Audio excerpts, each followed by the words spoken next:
1898 leads the first Belgian expedition led by the Gerlache. It was a purely scientific expedition. They didn't do hunting on the side besides science, and it had a very international crew.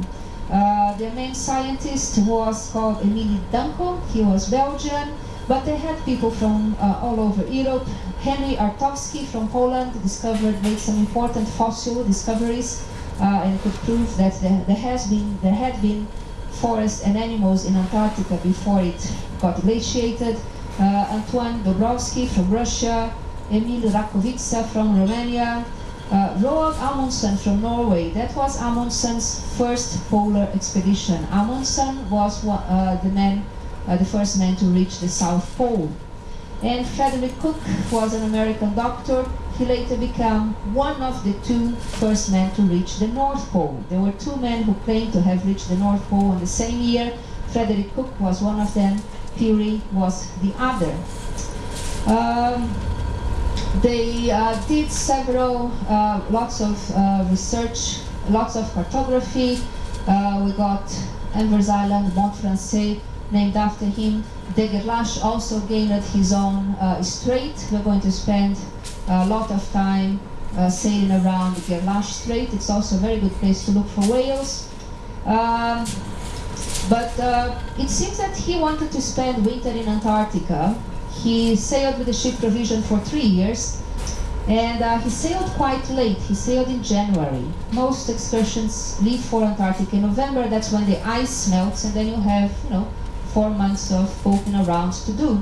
He left in January, and by mid-February he gathered his crew and he proposed, why don't we spend winter in Antarctica? And they all said, no, thank you, let's go north. He turned north, but it seems that fate was on his side and not on his crew's side, because then in late February his ship got caught on ice, the sea froze over, and they had no choice but to spend winter there. It wasn't a very pleasant time. The fact that the crew was all international led to lots of unrest on board. They started to get neurotic. They started to think that, what are the Russians talking there in the corner? They're talking about me. No, the French are going to grab all the food.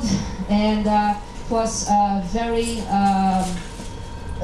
bad feeling on board. And once the sun set in May and didn't rise again on the next day, depression took hold of the ship, and the men really didn't feel well.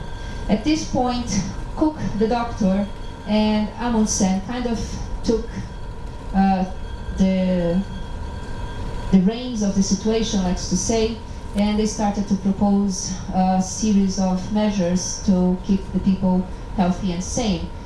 One of them was that Cook instructed everybody to eat fresh meat, so whenever they caught a seal or penguins, everybody had to eat that. He also assigned that every man should have 1 hour looking at the fire, so at least they would benefit from the light and heat. So there was a little schedule so that everybody would spend 1 hour looking at the fire. Amundsen started activities on board, like printing a newspaper, poetry contests, song contests, and dress-up parties, all things to keep people interested and pass the time on board. That was the first overwinter in Antarctica. It was involuntary. The next spring, they were very hopeful. When the sun started rising again, they started to become very hopeful. However, the sea didn't break, the ice didn't break, and the ship called the Belgica was still stuck on ice when it came to February, which was about exactly 1 year after they had been stuck.